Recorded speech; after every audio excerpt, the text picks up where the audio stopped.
founder, Bob Luther. Thanks for joining me today. Great to be here. So we're going to go over one of my favorite topics when talking about Lex power distribution. Lex is known for compact, portable rubber distribution boxes, rubber being the key part in that. And now I have seen distribution boxes from Lex used on job sites that are a decade or two old. And for me, that's something to brag about. So let's dig in and learn a little bit more about that. How did Lex get into rubber distribution?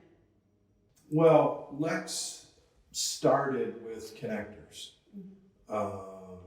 And then selling connectors brought us into cable assemblies. And our first big market for that was studio film location in New York City.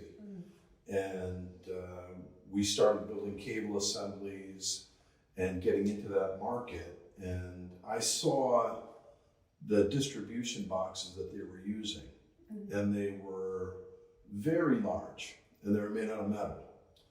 And I had seen in Europe at a trade show, the Hanover Fair, rubber boxes that were like striking, very, very stylish looking for electrical products, and you can kind of see the benefit of them.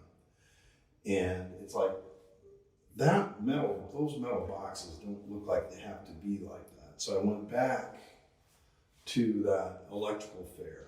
Right at the end, I found a company that had a beautiful offering of rubber enclosures. And we built some for the film market, and it was just a matter of like, would you like to use this or something as big as this table? Right. And that's how it got started. It seems like an easy choice. You know, Yeah. It does. Do you recall when Lex made the first distribution boxes? Around 98. Okay. It's been a long time. That's a long time, right. And I built some for the film market in New York that were very popular. And somehow a company in Wisconsin, the Kohler Generator Company, saw them somewhere and called us up, got through to me and said, we saw those rubber boxes and we're looking to get into the rental market, and it seems like a really good idea. Yeah.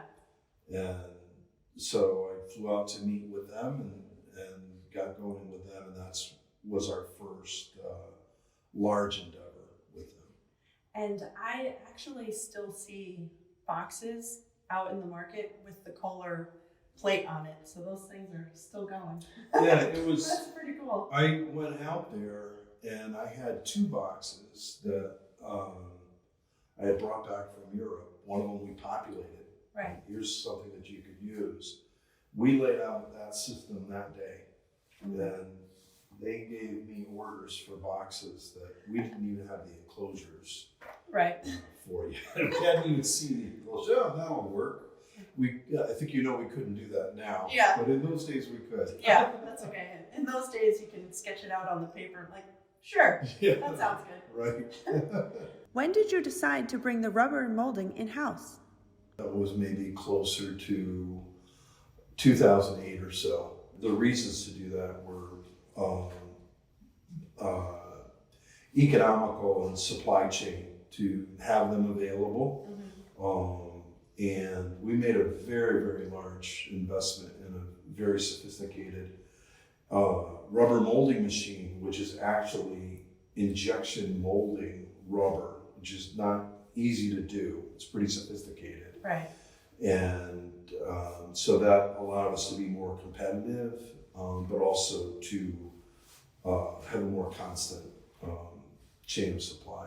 Now, I know that Lex has its own formulation for the rubber. Does that provide any particular benefits? In order to meet the needs of the market and also to get the agency listings that are needed, like UL listing, CSA listing, the rubber has to have certain characteristics in terms of, like, for example, flammability. Okay. And by the way, rubber does not melt.